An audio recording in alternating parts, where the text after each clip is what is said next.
اذا جاوبني نفس اللي بمخي يعني هذا خوش كابتن توب. اذا ما جاوبني نفس اللي بمخي وما اقتنعت، لا هذا مو خوش كابتن.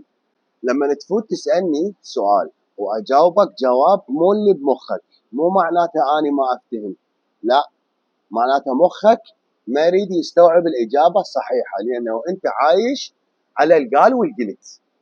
اذا ظل ورا القال والقلت ما راح تتطور، والمشكله مصيرك تفتر تفتر تفتر وترجع على الكابتن، ترجع تسأله مره ثانيه.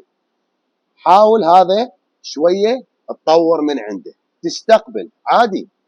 واذا هذا الكابتن افهم من عندك او هذا الشخص افهم من عندك ويعلمك، ترى ما بيها شيء ابد نهائيا، كنا تعلمنا ولحد الان نتعلم، بس مخي مفتوح واريد اتعلم. مو اني الجواب براسي بس، بالله خليني اسال، خليني اشوف هذا السؤال فلان شي فلان شي شنو جوابه. اذا جاوبني نفس اللي بمخي يعني هذا خوش كابتن توب. اذا ما جاوبني نفس اللي بمخي، جاوبني بالعلم والمنطق والتجربه الحقيقيه وما اقتنعت، لا هذا مو خوش كابتن، غلط، مو خوش كابتن. مخك قافل ما يريد يستوعب، ولا تصحصح وياي. يلا.